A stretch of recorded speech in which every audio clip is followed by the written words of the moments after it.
Is the regular meeting of the Hamilton County Board of County Commissioners, September 25th, 2025. We always start our meetings with silent prayer and the Pledge of Allegiance. And there is a lot going on in our community, in our broad community, and so a lot to pray for. So let's take a moment of silent prayer.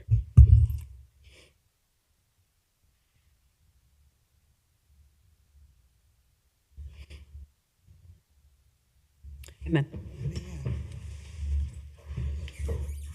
Pledge allegiance to the flag of the United States of America and to the republic for which it stands, one nation, under God, indivisible, with liberty and justice for all. Let's do introductions from the dais. Chrissy, we're going to start with you. Christy Rischel, Assistant Clerk. Leslie Hervey, Clerk to the Board. Stephanie Summerall Dumas, Commissioner. Hamilton County Commissioner Alicia Reese. Joe Polito, County Administrator. Patrick Dressing, Assistant Prosecuting Attorney. And I'm County Commissioner Denise Driehaus. I'm going to make a motion to approve of the minutes of the previous session. Second. Commissioner Driehaus. Yes. Commissioner Summerall Dumas. Yes. Commissioner Reese. Yes. Thank you. In our public comments section, we've got a couple folks that are here for public comment. Leonard Clark is the first. Please come forward to the microphone. Welcome. You've got the pleasure of the floor for 2 minutes. Thank you. Thank you all for extending a few moments of your time. My name is Leonard Clark, and I am affiliated with Direct Venture, which is a Class A CDL training facility owned by a minority, Cincinnati born and bred, and his vision for the school is parallel to what the county's vision is for Cincinnati residents, addressing the homelessness, addressing the unemployment and the underemployment in the area. Because we provide a complete 4-week, 160 plus hours comprehensive training in how to operate a Class A combination tractor and trailer. We have worked thus far with the Ohio Means Jobs Organization and the Wheel of Work Innovation Opportunity Act program. And our focus has truly been on touching bases with the underemployed and the unemployed in the city of Cincinnati. A couple of concerns recently have presented themselves to us where the direction of the funding for the Work Innovation Opportunity Act program has shifted from trucking industry to another industry. Second to that, we, as the only Black-owned Class A CDL training facility in the city, in the county of Hamilton, are being faced with, is that the 2 minutes?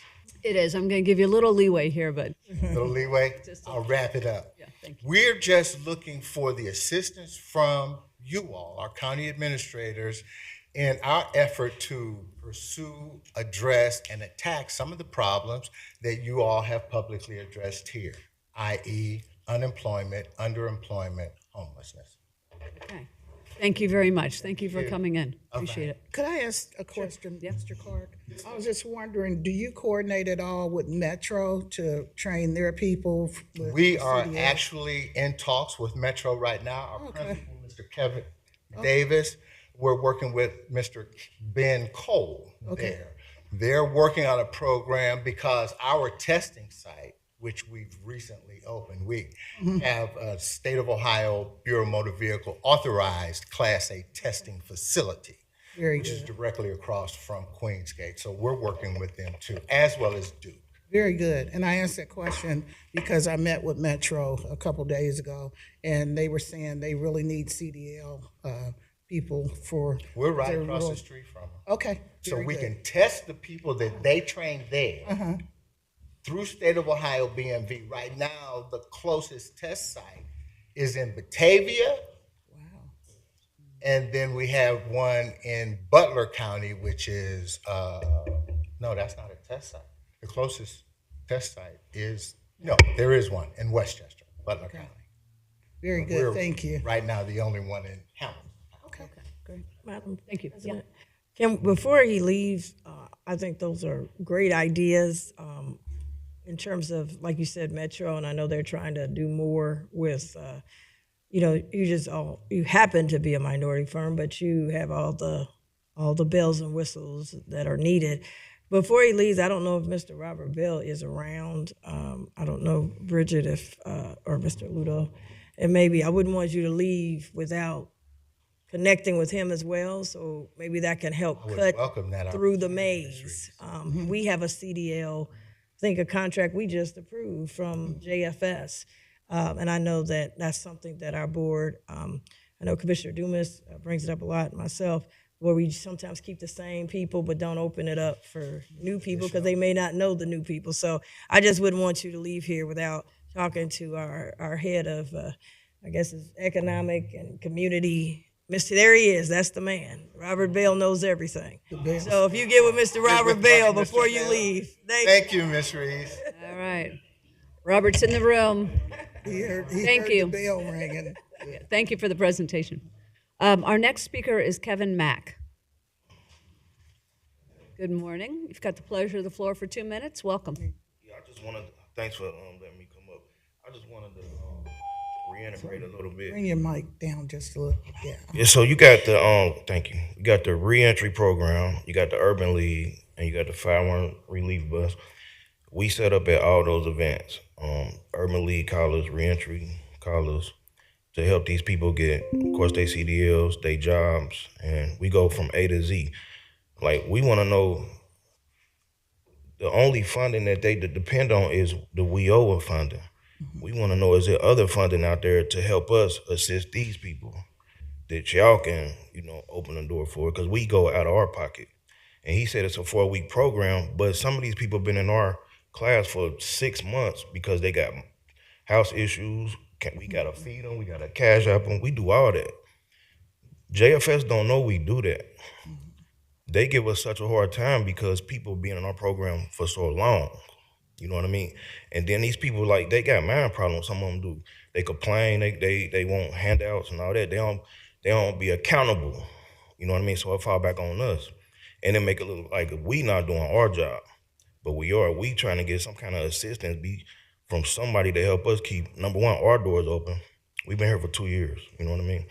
And to help these people keep a house over their heads. You know what I mean? So that's all I want.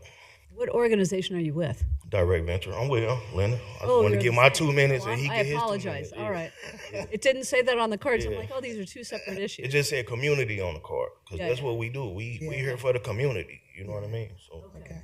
you know that. Well, you might want to go join the meeting. I'm like, I need to be out there, but then y'all call me like, Okay. yeah. So, all right, Well, nice. thank you all for coming Thank in. you. Appreciate it. Thank you.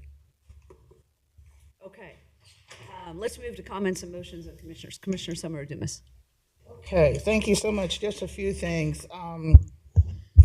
I met with Sarah Irwin from Human Resources as it relates to 2026 employee benefits, what we're looking at for next year, what my comments were as it relates to any changes that we may have to employ for next year. And so, it looks pretty good.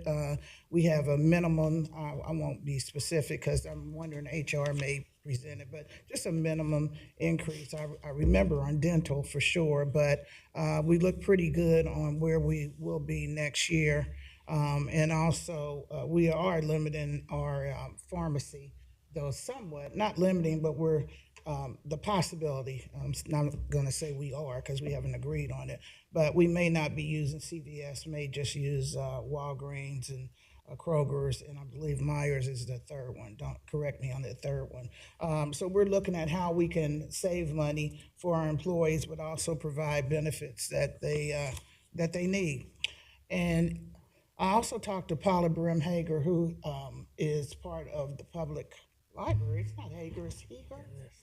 Girl, that's what I thought. I looked at you. So, but anyway, I asked her to come in specifically because I had this great idea of wanting a library in Lincoln Heights because they are one of the few communities that does not have a library, public library.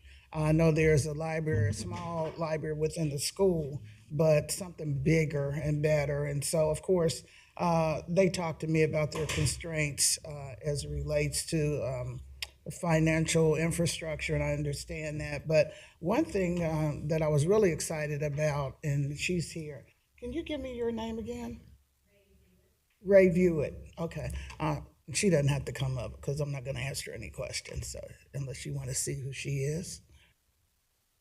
No, we're good. Okay. All right. So you'll know who to contact. Ray, unless you'd like to come up. But she seems very comfortable back there. Okay. But anyway, and I wanted you to see her really because she's doing outreach in Lincoln Heights, and there's a long list of the things that they're trying to do in Lincoln Heights, and they're going to try to go more mobile with their library services. And so in the meantime, since we're not able to right now build a building, they're going to expand their services even more in Lincoln Heights. And the teachers have a program now where they can get books brought to them and everything. So I'm really excited about that.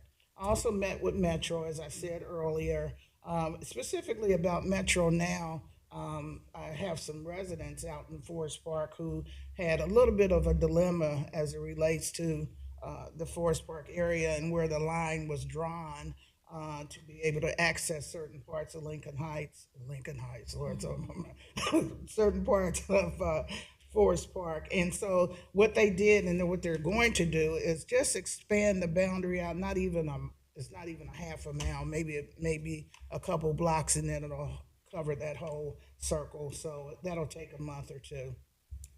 Then I had a virtual with the Urban League of Greater Southwest Ohio, the program Building Futures, and we had a very productive meeting, and they are looking at maybe possible funding for administrative fees for that program. It's a great program. We all know about it. They've reached so many young people and young adults. So just a great meeting on what they're doing, and I'm sure they'll be coming forth as we look at our budget. That's all I have. Okay, thank you. Commissioner Reese. Thank you very much. And I'm excited about the mobile books. And one of the things I do want to thank the library, they have been a great partner with the 513 Relief Bus from the very beginning, from even the original bus. And one of the things we talked about was as we move, maybe not at we're at some sites as libraries and some sites are not libraries, but how we can maybe help with the mobile books so they can, as the bus is moving around to, 200 plus stops, maybe we can partner with them on the mobile books as well. So excited to hear about that. So that was great. Thank you for that. Wanted to highlight a couple things. Number one, Duke Energy. These bills have gone up once, and then I read that they're going up again. And most people can't afford the first time that they went up. And so I think we need to keep our eyes on that. Mr. Ludo, I know that when we had ARPA money, we were able to help people with utilities, and hopefully we're gonna get some more money for or we did vote for some more money for Council on Aging. We were waiting to hear back. Would that be new people or people already in the pipeline? We're getting ready to go into the fall and the winter seasons. This thing can be explosive for people to be able to make it. And so I want to find out what do they have available besides the standard of CAA, who they were barely able to make it before they went up the first time. Now they go up the second time. Now we're talking about going up a third time. The other thing, and I'd like to know, what is driving that? I mean, people won't be able to turn the lights on. Turn the heat on. I mean, this is a dangerous situation. And so I want to know what that is. I don't know what they're doing up at the state, just allowing, this, I guess, deregulation type of thing to let them just keep going up, up, up. And we love the people there. It's not a people thing. It's Duke Energy is affecting everyone. And I've been getting calls from people saying, man, they're killing me. I'm getting killed out here. I don't know how I'm going to make it. And this is middle-class families who've never had to come to us for any type of help. So I want to make sure, thank you. Yeah, it's all over the news. Duke Energy bills jump in Southwest Ohio, and more increases are on the way. That's big.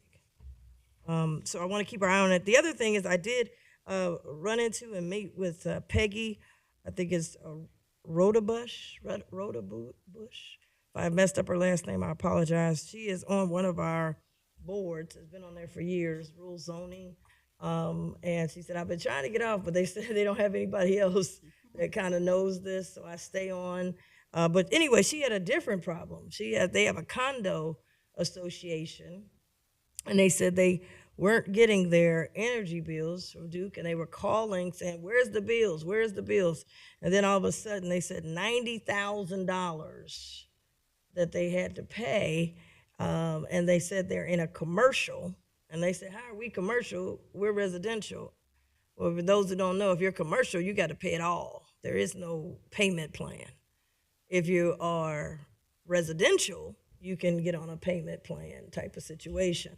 So I asked Mr. Ludo to look into that because I don't know how it's zoned or how it is. It's funny, she's on the rural zone, but she don't live in a rural area. But the issue that they have is that they are not a commercial building. They are a residential property. So I asked Mr. Ludo to look into that and keep us abreast on how that, and if there are other instances, we need to look at all of our zoning that maybe be incorrect and could affect people's billing.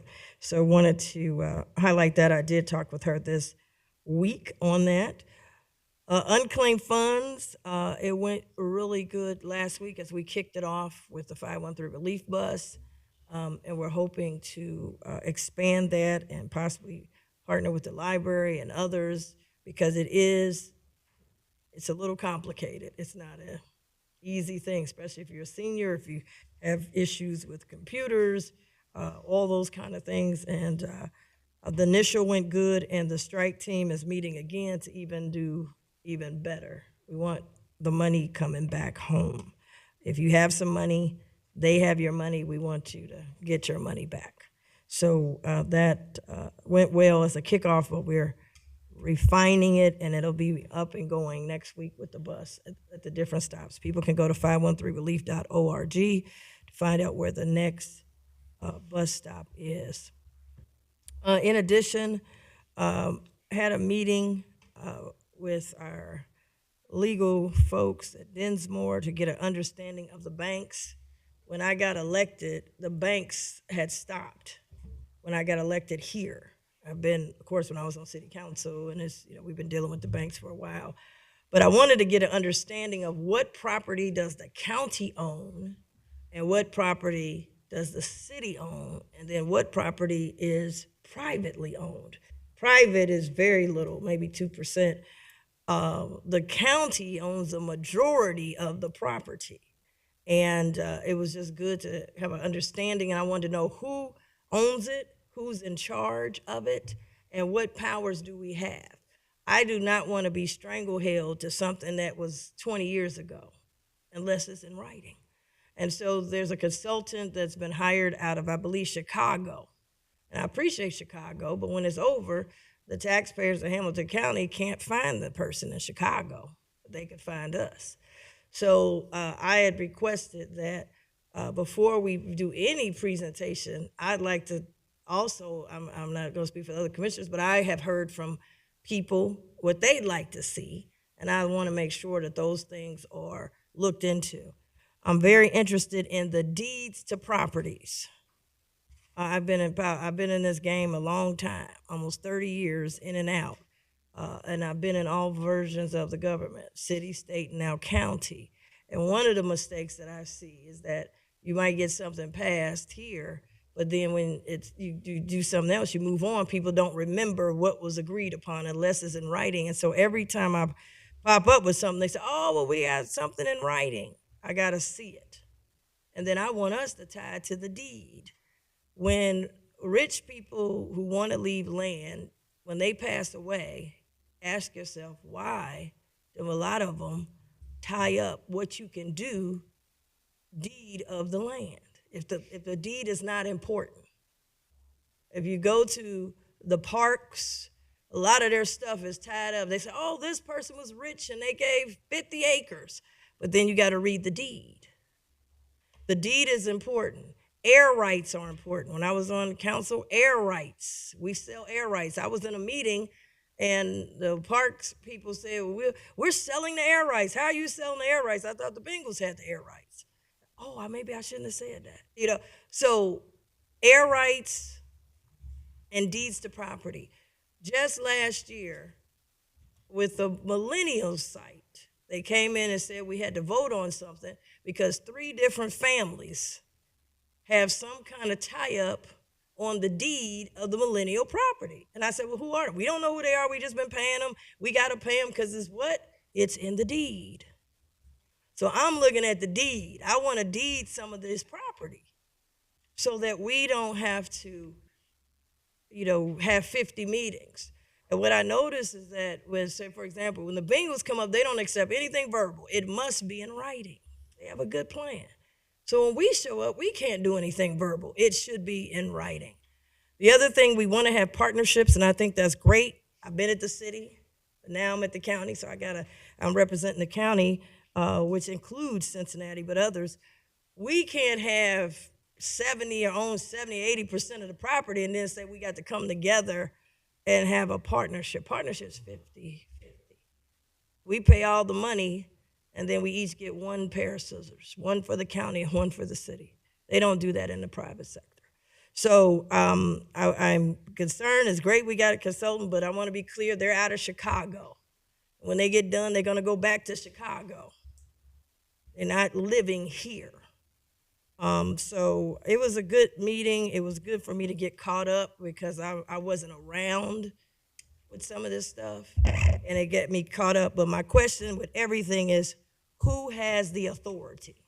And if we got the authority, then I got something to say. Who owns the property? Bring me the deeds. And then I want to tie some of these deeds up so that whatever we decide carries on for generations to come. So there's, I think, 2 properties that are privately owned and could possibly hold up some development. And guess what? I think those people's out of Atlanta. And well, guess where they at now? They back in Atlanta. And we're tangled up with it. Some of the apartments was resold. We had one owner came in, got the money, and then resold it. Now we got a new owner. That's fine if we tie up the deed. So that's what I'm looking for. I don't want part-time agreements, long-time developments. And so I'm looking forward to learning a lot more about it. All the parking that we've invested in, $1 billion worth of parking that we've built down there. And then I found out today, well, parks will decide what goes on the concrete. I said, do they own it? No, but that's just what we do around here. I said, I can't take that back to the taxpayers. So just wanted to say it was a very good meeting, and it was very informative, and I appreciate it, and I'm trying to get caught up to speed on these issues. The other thing, I attended the Talbot House 60th anniversary, which I talked about. They are going to announce, I guess, they have announced they're going to be having some veteran housing. We talked about that on Tuesday to see how we can partner with them and find out what they're doing as it relates to this new housing component. And then I had a chance to keynote at a youth voter engagement summit. And I want to thank, and it was hosted at the Urban League, and want to thank Veda Stevens, my chief of staff, for organizing it. And it was just a great thing talking to young people about voting, which is super important. By the way, there is an election coming up, so please make sure you're registered to vote so that you can exercise your voice. Also, our Board of Elections is looking for people to work at the board, so sign up now. That's another way people could get involved. I want to be involved. why don't you sign up and work at the Board of Elections for an election so you can kind of see how it's all put together. And they do have paid opportunities. I did talk to you, I did meet with Jason Barron of Parks, and Phil was with us to discuss Cincinnati Black Music Walk of Fame. They got some construction going on down there and how it can, what's the impact and how we can hopefully better work together in the future. But it's interesting because I look at space that they said we owe them 10,000 more square feet or something. I said, well, who owes it and where is it in writing? So it's some interesting things that predates me that have been in writing, but I want to see everything in writing. So we had a really good meeting, the two of us. I also met with Michael Patton, Director Patton, and his team about the Children's Services Levy that'll be coming up.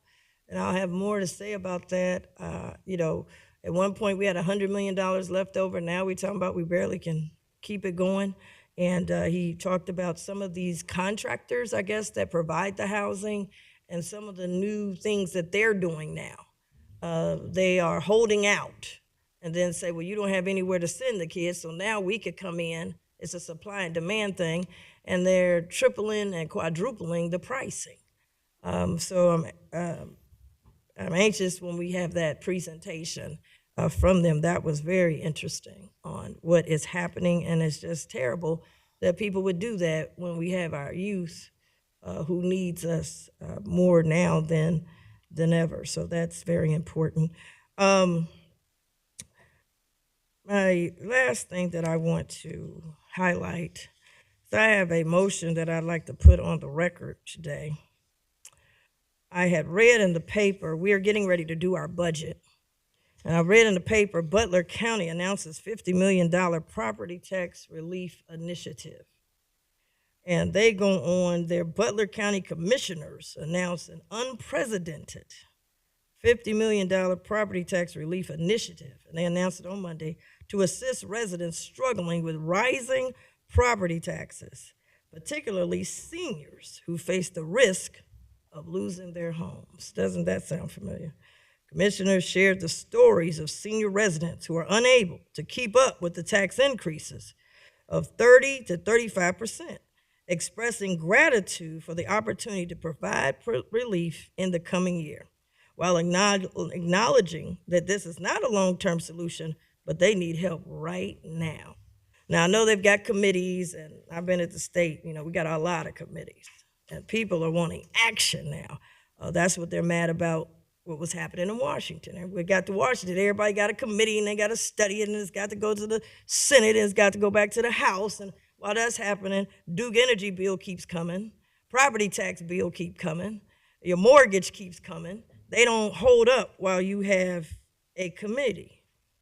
So Butler County, it says another one, Butler County commissioners approved property tax breaks. The first one was the Inquirer, now it's the NPR. Butler County Commission, Butler County property owners will see some reduction in property taxes next year. The Butler County Commission on Monday approved 2 measures that will reduce property taxes. The county saw an almost 40% increase on average in property taxes in 2023. Commissioners approved a reduction in the inside millage for the property taxes. Those are taxes that don't require residents vote, unlike tax levies. The tax will save, they always talk about a $100,000 home. I don't know if we have any $100,000 homes anymore. I mean, with everything going up, I've seen some, I can't see how you have a $100,000 home anymore. I'd like to see them. But the point is, property taxes is the #1 issue. Everywhere I went, property taxes. They didn't care if you're Democrat, Republican, they didn't care if you're black, you're white, you're young, you're old. If you own some property, property taxes was killing you. And I just don't buy, we can't do anything. I'm just not gonna buy it. Now our board, I'm very excited with ARPA. I said we got to help people with new affordable housing, but we got to help grandma keep her house too. And so we were able to put $6 million of ARPA money to try to help people until the state got it together. Every year I've introduced, since I got here, because we have to do it every year, 30% property tax rollback that was promised to the voters. And so in the first 4 years of a budget, I was able to get 2 out of 4 years, we got it done. And my colleagues supported it at different times, and I appreciate that. At the state of the county, I made it one of the major issues when I was president. And I called on the governor, who appoints the tax commissioner, who could have frozen, he could have said, I want it frozen through executive order. I want to freeze the property taxes for homeowners, particularly senior citizens, until the legislative body can get something done. We're seeing that happening now in Washington. Executive session, executive orders all over the place. But nothing for the homeowners. So it was brought to my attention about what Butler County has done, and it seems to be they tried to be creative. And they came out with they're going to make a cut of $50 million to help residents, particularly senior citizens, until this group that's been put together by the governor, who could have said, let's freeze it until the group comes back with something. And the bottom line is homeowners are getting crushed. There's over 200,000 homeowners in Hamilton County. So I have a motion here, Hamilton County Property Tax Relief motion. It highlights some of the background, but then it goes into, as we're going into the budget, therefore I submit the following motion. I'm asking the administrator to explore doubling the homestead exemption locally. Now we just found out that we could do that. We keep talking about they ain't giving enough for the homestead. We could put something into it. I want to look at it and how does that provision that was signed into law by Mike DeWine, the governor, it allows counties to match the state's exemption of property tax value for people over 65 or with permanent disabilities. I'd like to look into that immediately. Number 2 in the motion, explore reducing the inside millage rate. Bring a report back. County administration identify and evaluate the county's ability to reduce the inside millage for property taxes and estimate how much would that save homeowners. And then 3rd, I'm asking the administrator, because we're going into a budget, to get this information back to us in 30 days or less, because we're asked to turn in our budgets on Monday. Well, I got to have the homeowners in my budget, and if I don't have the information, it's hard for me to turn in. The budget would be incomplete. Homeowners can no longer be last. They can't be last. They got to be first to the table. It can't be if I got something left over, I'm going to help the homeowners. If we can, the homeowners get the least and the sports team get the majority. That's backwards. Investors are never last in a deal. They're always first. Investors always want to know if they're going to get money off of this. That's whether you go to Wall Street, whether you go to the banking industry. Investors are always looking to be first in the deal. Homeowners are one of our major investors. And so I am submitting this. I'll get a copy to my clerk. I'm going to get the copies out. I'll get this a copy, and I would like to submit this for the record. Submit it for the record, and I'd like the administration to get this information back so that I can give a complete budget proposal as each of us are asked to do. So that's what I'd like to do today. It's a state of emergency. It's an economic state of emergency in Hamilton County and around the country. What is the economic state of emergency? Property taxes going up and you can't keep your house. What's the state of the emergency? Duke Energy done tripled your bill, but you haven't gotten any kind of raise on your job. What's the state of emergency? Jobs are getting cut. People are losing their job. That's the state of emergency. And so as I go into the budget, I'm going to be presenting something, hopefully addressing the state of emergency. So anyway, wanted to make sure they have a copy. I know everything, but it's on the record, not just for the commissioners to have a copy, but for the homeowners of Hamilton County to also have a copy. So I thought that was interesting. I thought it was innovative, and we've been told a lot. We can't do this, and we can't do that, and we can't do this. And then somebody does it. I don't want that. I don't want things that say we can't do it. I want to see if it legally, if we can't do it, that's one thing. But if it's just we've never done it, we in a new day now. People want action, and they want you to uncover everything and every tool you can to help them survive. So wanted to introduce that, and that is the end of my motions and my comments for today. Thank you. I just have a couple of things. We've talked a little bit about workforce development, CDLs. Building Futures graduated their 5th cohort on Monday, and I think we should all celebrate that. We were a large part of the investment for the Building Futures program over at the Urban League, and we've all talked about it here this morning. We've had guests come in and talk about the need for workforce development and for training for individuals to get into the workforce. So I just wanted to highlight that. It's extremely exciting.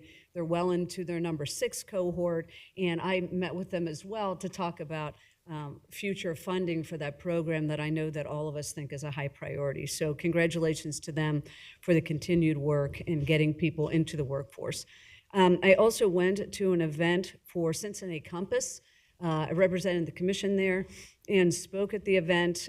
This is a group that is trying to work with our immigrant population, trying to make sure that they have the supports they need in our community. And so it was very well attended. There were many partners there. And thanks to Brian Wright for the invitation to speak at that event and talk to some of those folks that are new Americans in Hamilton County.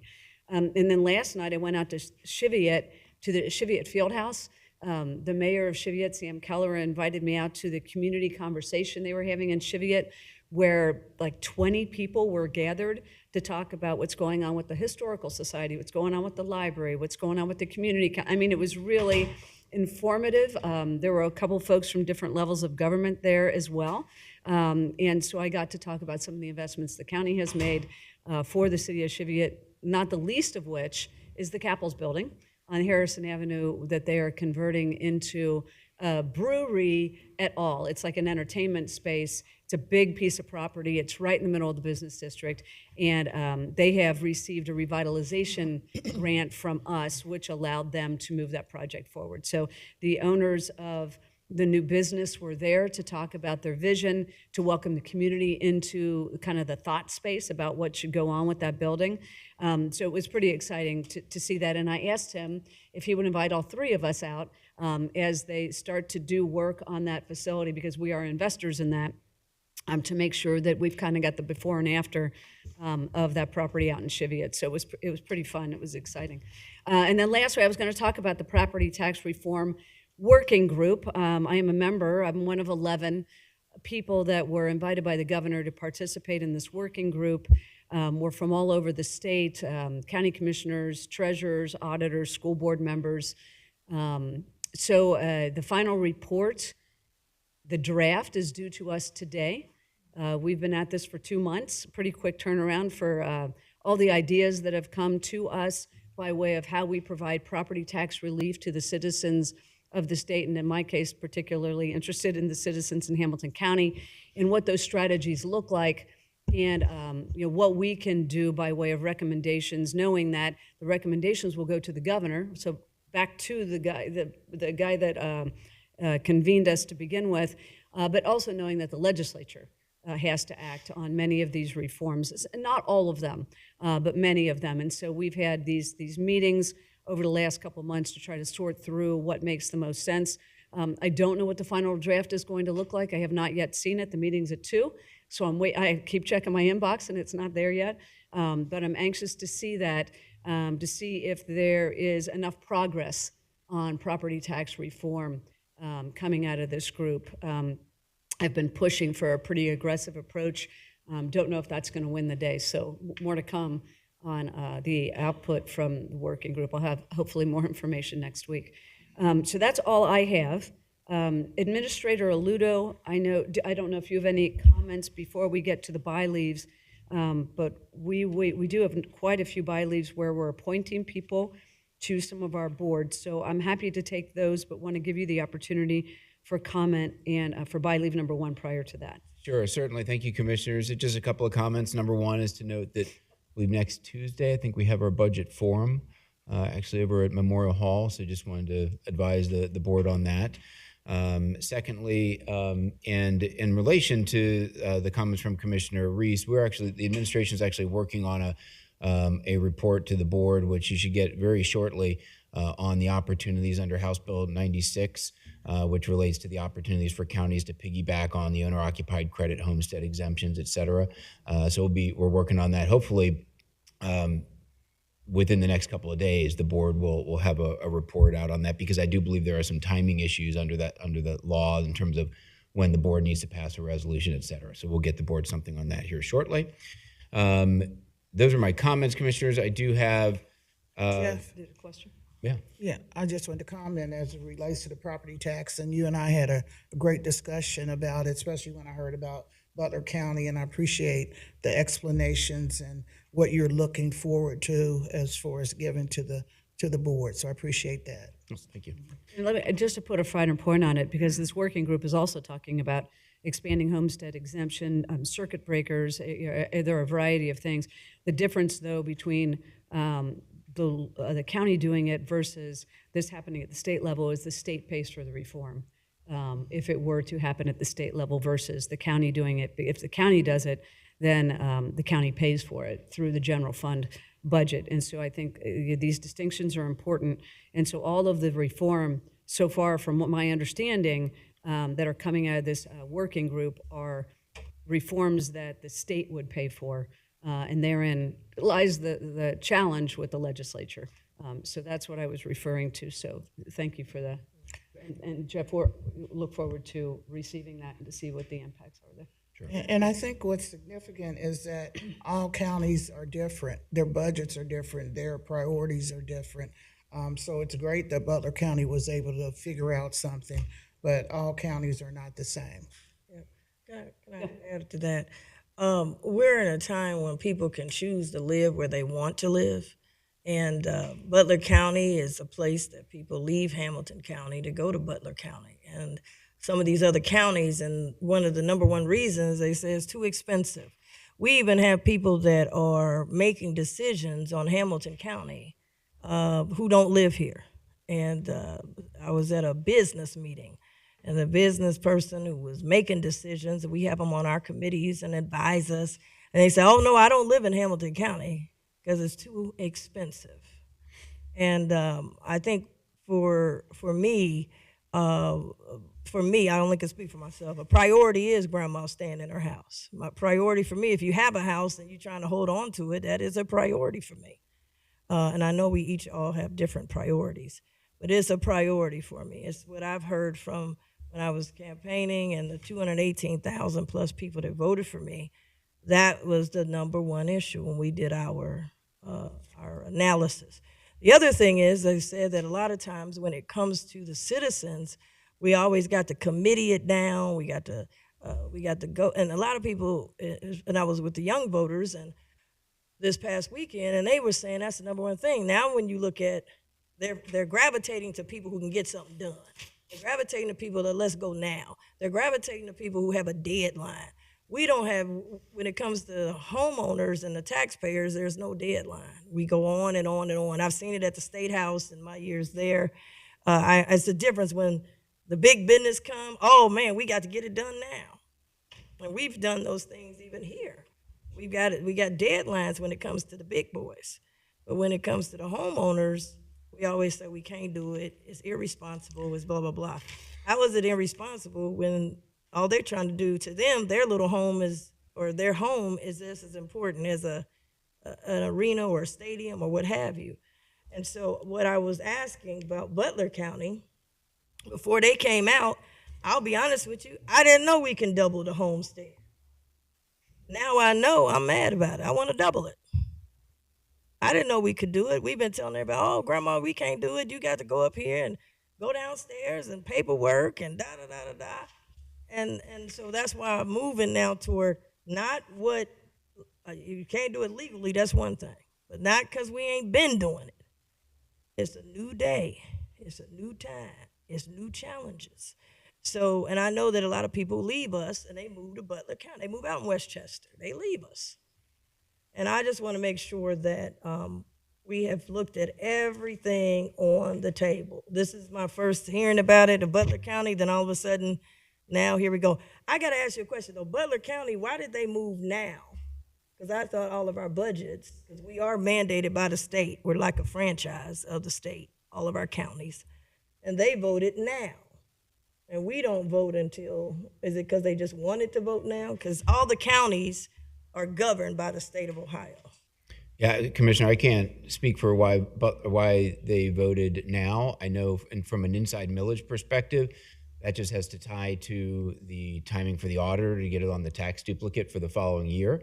House Bill 96, I think, prescribes a timeline up and through the end of October.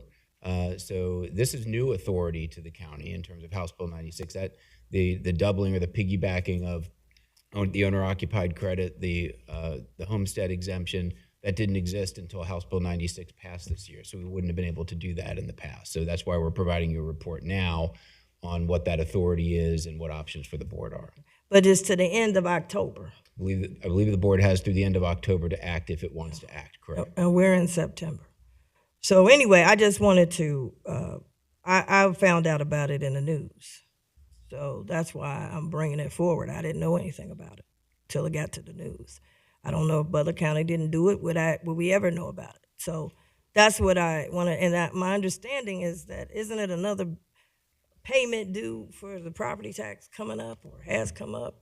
So these are, my point is, these are real bills, real now, and real challenges. And if there are opportunities, of course, we got to run the analysis on it financially. I'd like to know about them. Yeah, sure. No, and just from a timing perspective, the budget office has been working with the auditor's office on the calculation of the rates, the numbers, et cetera, even before we knew about what Butler County was doing. But obviously that adds a spotlight to it. So we'll get the report to the board as quickly as we can. Okay, and that affects what I'm going to turn in, because I think you asked us to turn in on September 29th. So I wouldn't have known about this. That's why it's important for me.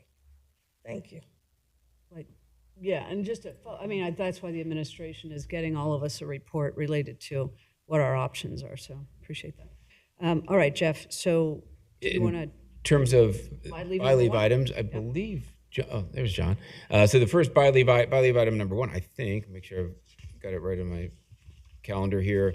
Buy leave item number one is budget adjustment number 39. This is some capital appropriations for the EMA facility, Youth Center, and Hillcrest. And since John is here, I will just defer to him. So Sounds great. Welcome, John Brugan. Thank you for having us.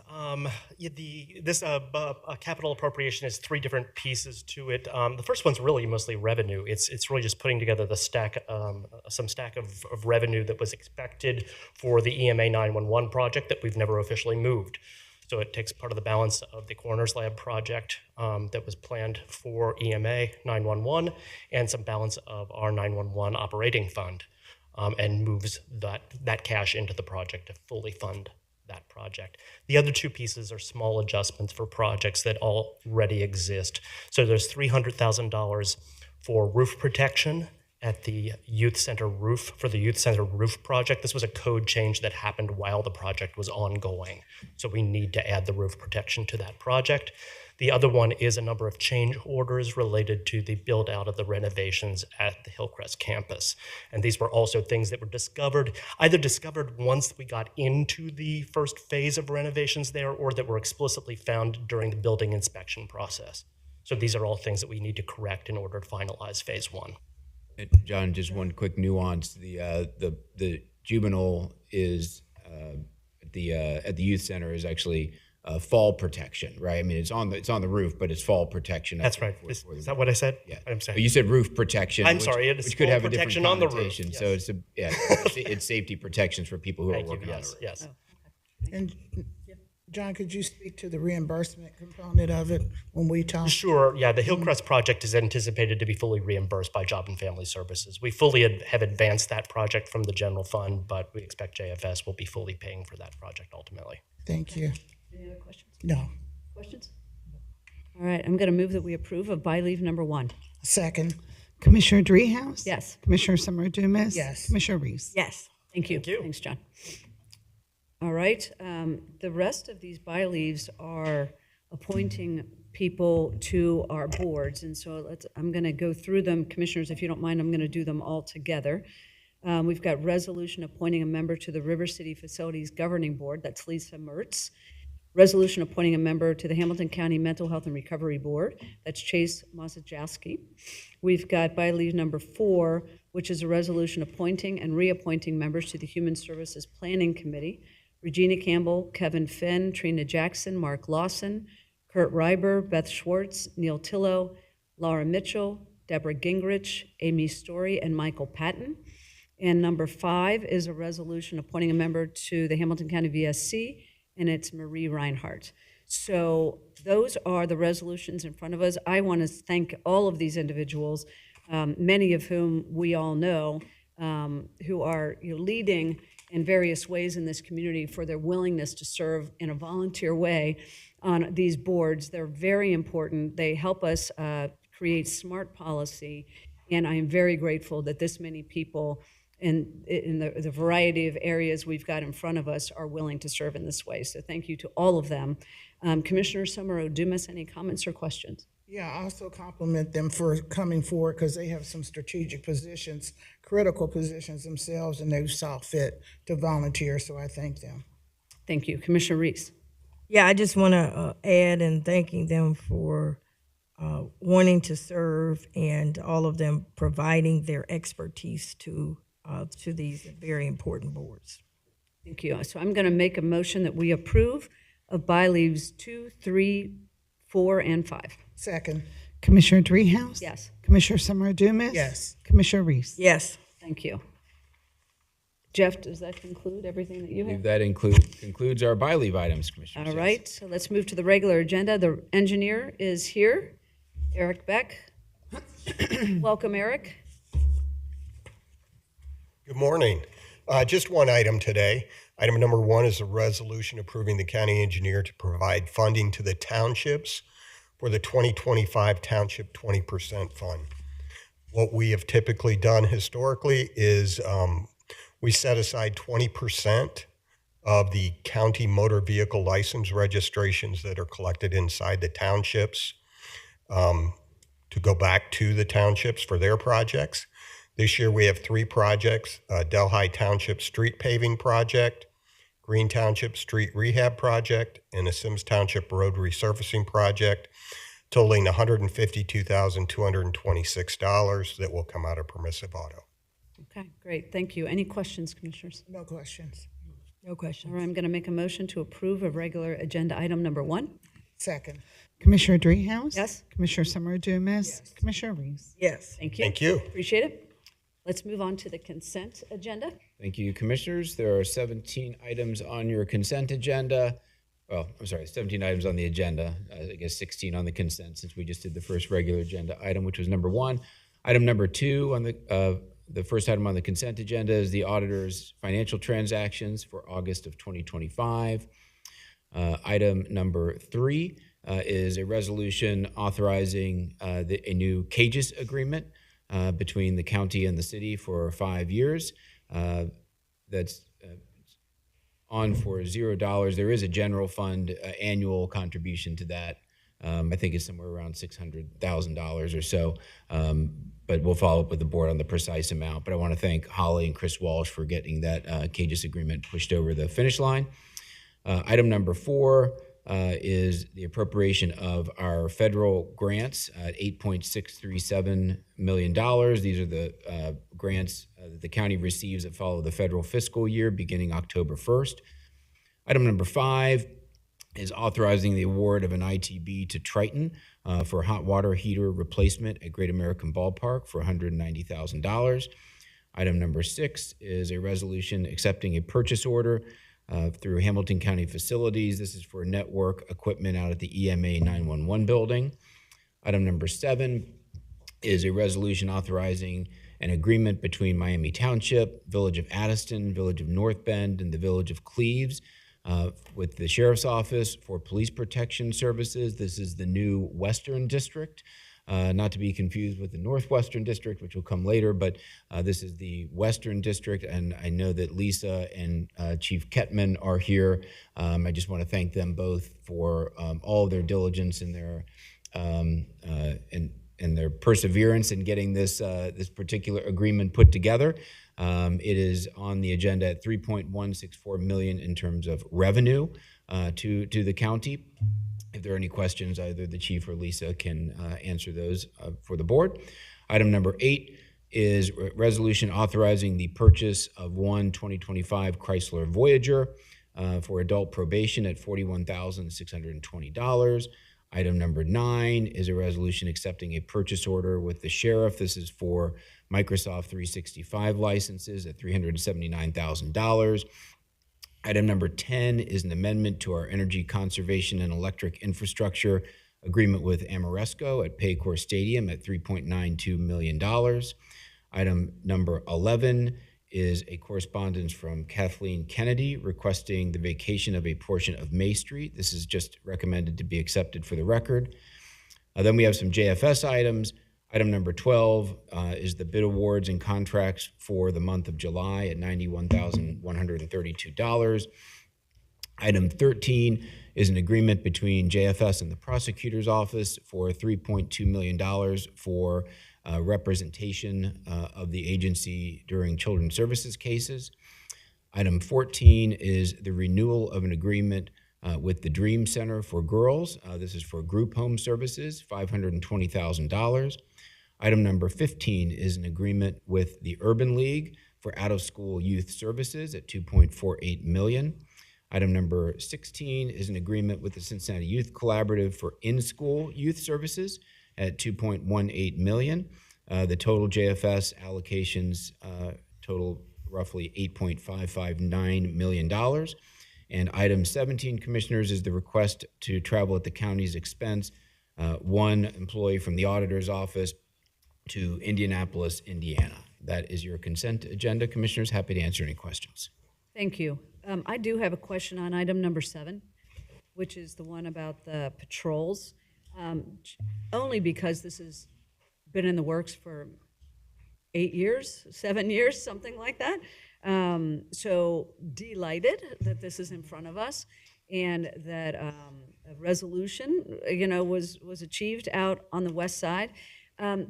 Without me having the map in front of me, are all of the jurisdictions now incorporated in some kind of agreement with the sheriff, or are we still missing?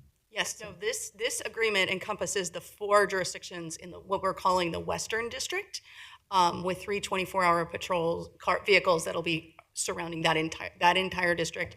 All 4 of those jurisdictions have signed off on this specific district contract. Understood, and I'm glad that they are doing this because we, with this property tax working group, there's a lot of talk about regionalism and shared services and all the rest.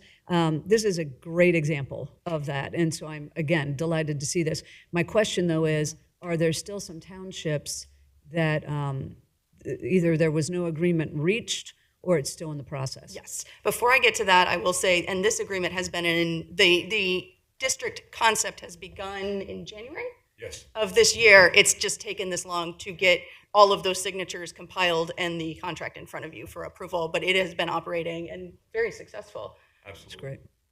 With each of those districts so far. So yes, we are working also on another district approach in the northwest region of the county, which is Crosby, Harrison, and Whitewater. Crosby, Harrison, and Whitewater. We have agreements in place for Crosby and Harrison townships. We're still working with Whitewater. Okay, that answers the question. I was just, it's hard to keep track of which ones are in front of us, which ones are still outstanding. So I know the work continues. I swear this started before I got here. I swear it did. And that's been 9 years ago.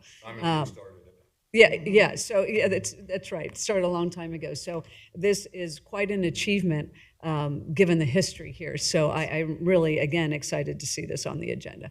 So thank you for bringing it forward. Commissioner Summer Dumas. Yeah, thanks again, because I know it's been a lot of hard work as it relates to that. I didn't have any questions for you guys, but it's good to see the sheriff's department here. So yeah, let's see. I don't have any questions. Well, you want to stay up? It's okay. They just check. Never know. Okay. Yeah. Okay. So item 14, I wanted to make a comment. I said I had something. No, that's why they're staying. Oh, We'll have. I'll go. go ahead and sit down and then come back up. Okay. No, they're fine. They're going to stay there. Go ahead. Okay, item 14. Is John's not here, so is someone on the line? I was just wondering about the drinks. Is Laura on the line, Christy? Yes. Okay.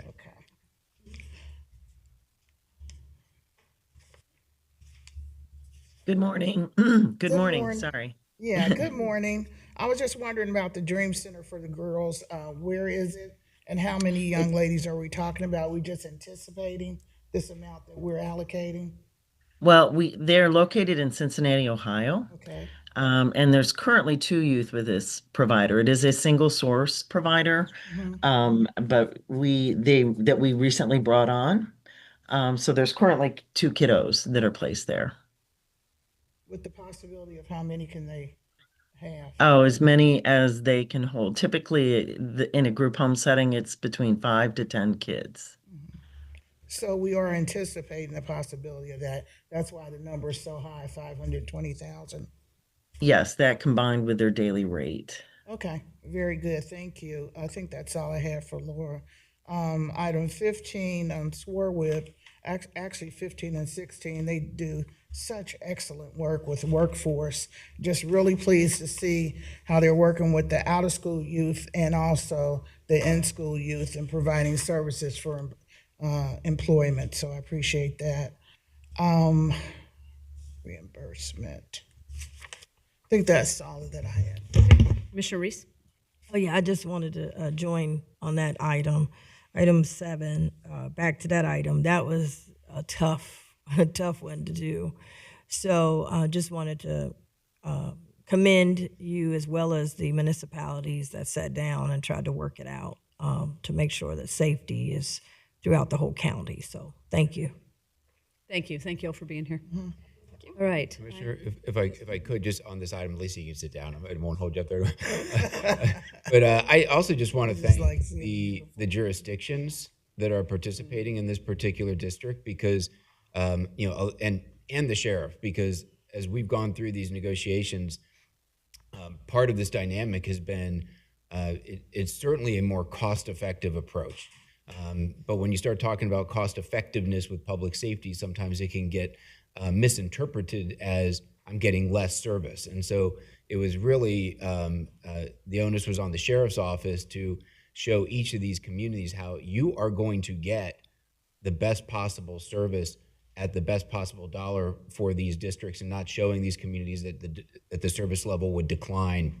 And there were some very direct conversations about that. And so I want to thank the sheriff for what they were able to do to show those communities about the level of service that they were getting, and also thank the communities for agreeing to what at the end of the day is going to be something that is good for public safety and also fiscally prudent as well.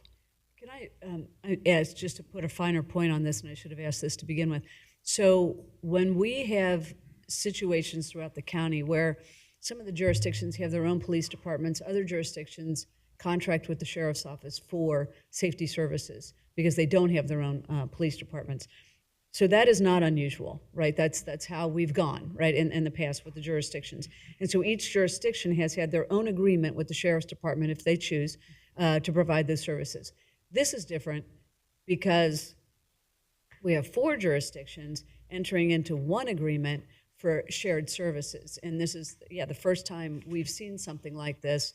And so, Jeff, you are right on point. It takes the jurisdictions to say yes in order to make this work. And to, try to completely understand the benefit to their constituents and their residents. And so, it is a bit of a watershed for us. And it is something that hopefully we can replicate, as you alluded to, throughout the county for efficiency's sake, but also for services' sake for our residents. So I just wanted to point out that there's a serious distinction here because it's joint and we've not seen this before, right? So thank you. I apologize. I should have said that to begin with. All right. Thank you again. So I'm going to make a motion to approve of consent agenda items 2 through 17. Second. Commissioner Dreehouse? Yes. Commissioner Summer Dumas? Yes. Commissioner Reese? Yes. Thank you. All right. We have an executive session today. So I'm going to move that we go into executive session pursuant to ORC Section 121.22G3 to conduct a conference with an attorney for the public body concerning the subject of pending or imminent litigation. Second. Commissioner Dreehouse? Yes. Commissioner Summer Dumas? Yes. Commissioner Reese? Yes. Thank you.